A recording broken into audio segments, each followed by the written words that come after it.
Many Thai students boycotted a graduation ceremony led by King Maha Vajiralongkorn in a show of anger at the monarchy amid growing calls to reform it. Only half of the graduating class attended the ceremony led by King Maha.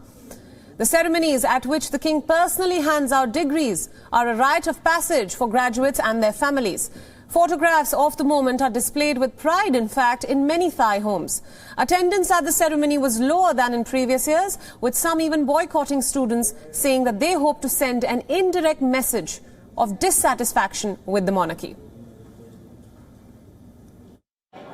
ก็คือถ้าว่ากันตรงๆก็คือคุณแม่ขอให้มาครับเพราะว่าคุณแม่อยากให้รับเหมือนว่าแบบเขาก็ติดเรื่องแบบพิธีอะไรอย่างเงี้ยครับแล้วถ้าเป็นตัวผมเองถ้าว่ากันตามตรงเลยก็คือถามว่าผมอยากรับไหมผมก็ไม่ได้อยากรับขนาดนั้นผมก็พูดกันตรงๆ The graduation ceremony boycott comes as Thai police rearrested 3 prominent Thai protest leaders.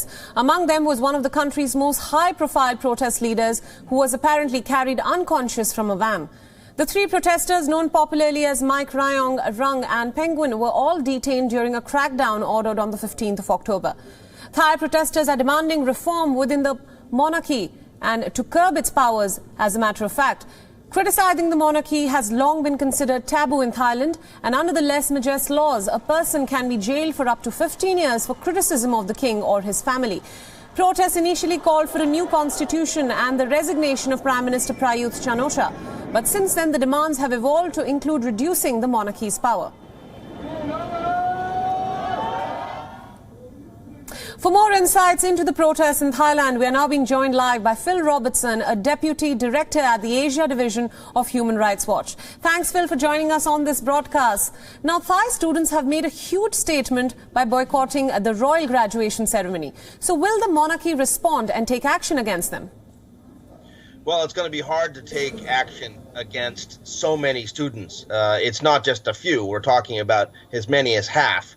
And this is a movement, I believe, that's going to spread. There are many other universities where royal members of the royal family will go to hand out the degrees. And I think more and more people are going to stay away. This is a very straightforward, simple way to express displeasure, to show resistance to a system that many of these students no longer believe in. Right. Phil, can you also give us some updates about the condition of some of the protest leaders, the big ones who have been arrested, and their condition as of now?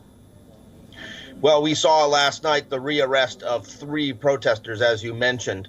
We're particularly concerned about Kun Panupong, also known as Mike Ryong, who was taken unconscious from a police van. He was being transported from the prison to a police station to hear additional charges against him. There needs to be an immediate impartial investigation about what happened to him. He was rendered unconscious, possibly by a chokehold, while he was in police custody, and that's outrageous and unacceptable.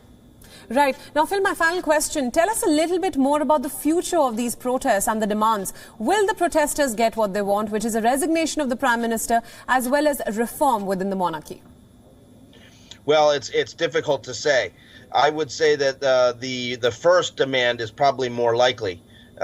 You know, the Prime Minister here has been skating on thin ice for quite some time. There's a lot of dissatisfaction with him, not only in various parts of society, but also, I think, in some of the higher institutions. And so there's always a possibility that he may be asked to leave at some point. You know, if the monarch supports that kind of demand, that from wherever it comes, certainly he will have to go. But the issue of reform of the monarchy, this is something that is much more difficult.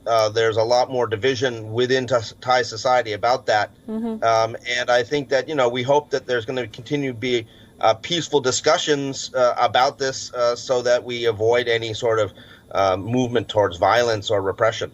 Right. All right, Phil, thank you so much for joining us on this broadcast, and thank you for all your insights. Thank you.